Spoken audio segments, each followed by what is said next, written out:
Hi everybody, it's Heather, and I'm on day like 7, I guess, of truly gluten-free. And although I haven't been truly gluten-free, I realized that my nut crackers, my almond crackers, were actually nut and rice crackers. So, but I just want to talk about a couple of things that I found out recently, and that is, it's really cool actually. So. I've been researching more on this glutenfreesociety.org, but also the effects that he talked about on there, you know, the corn and how it can damage the lining of celiacs just as badly as wheat.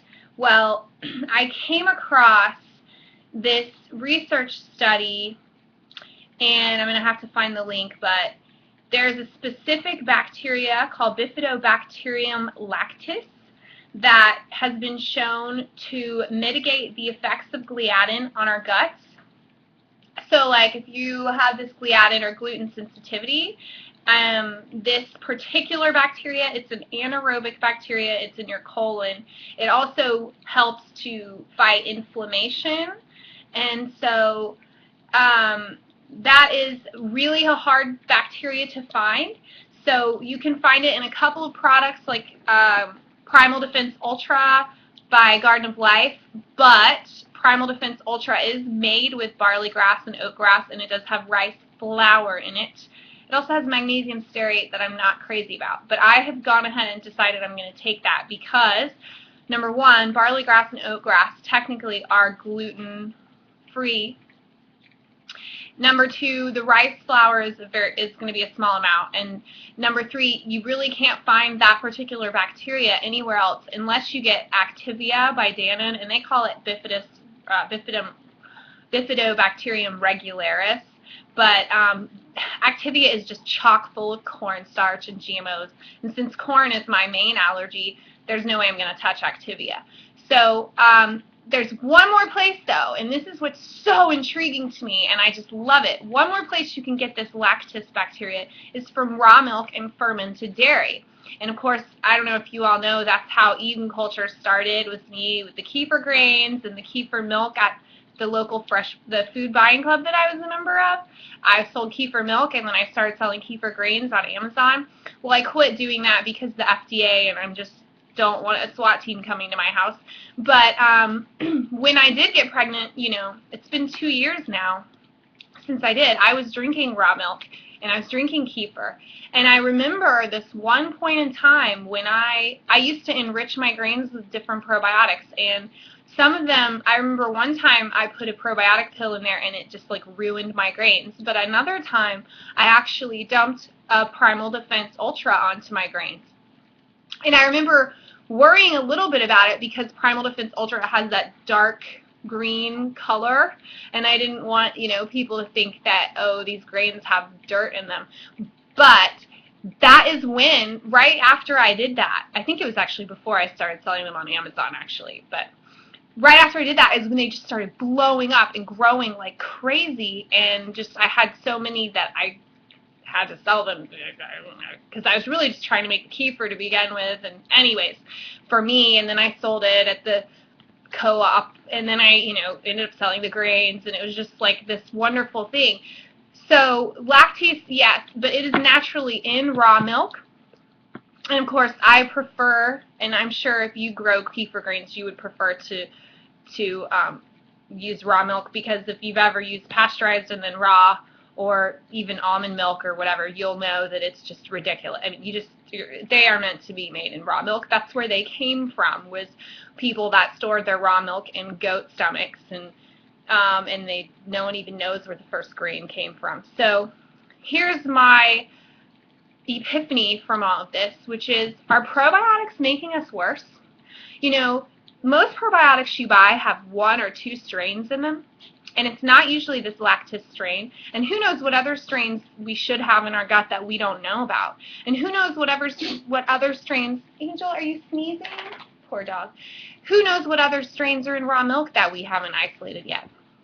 And so, you know, if you're going to take probiotics on a constant basis, you're going to crowd out these other strains. And so, like, yes, I'm taking this Primal Defense Ultra, but I'm still in this process where I, more and more each day, want to cut out the pharmacia. I want to cut out the supplements. I want to really go back to the food.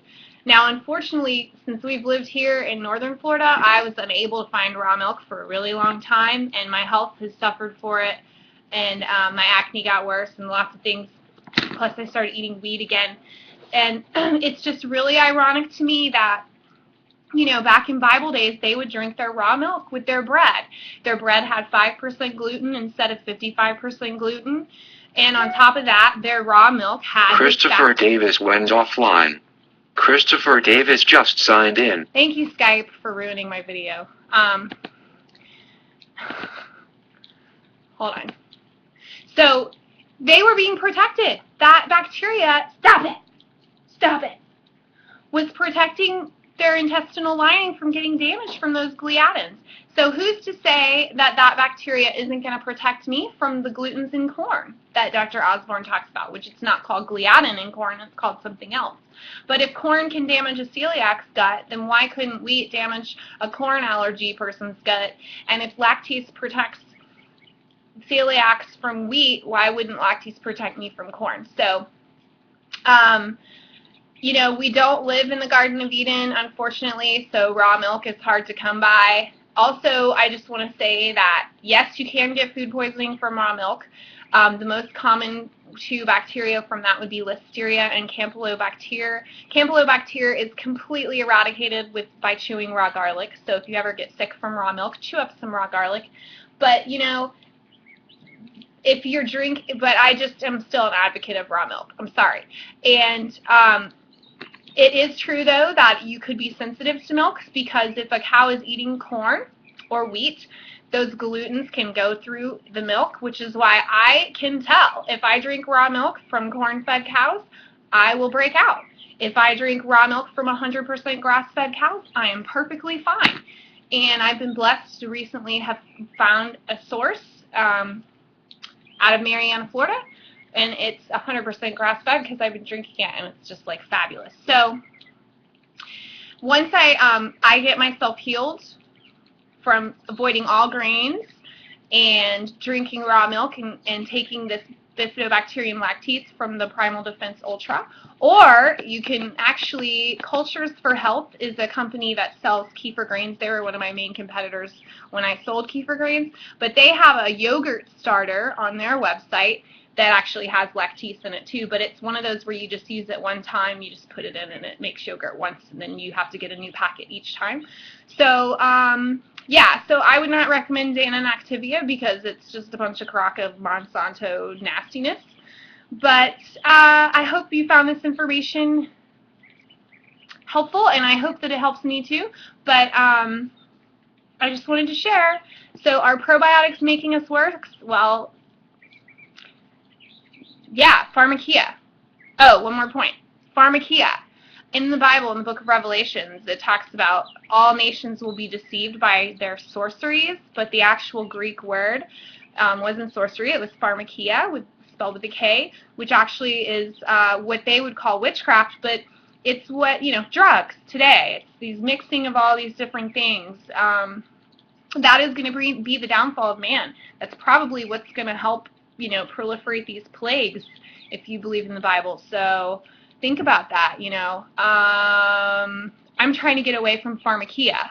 So if you have gluten intolerance or sensitivity or food allergies, any food allergies, get on this website, glutenfreesociety.org, and because these glutens and these grains are probably causing the other ones.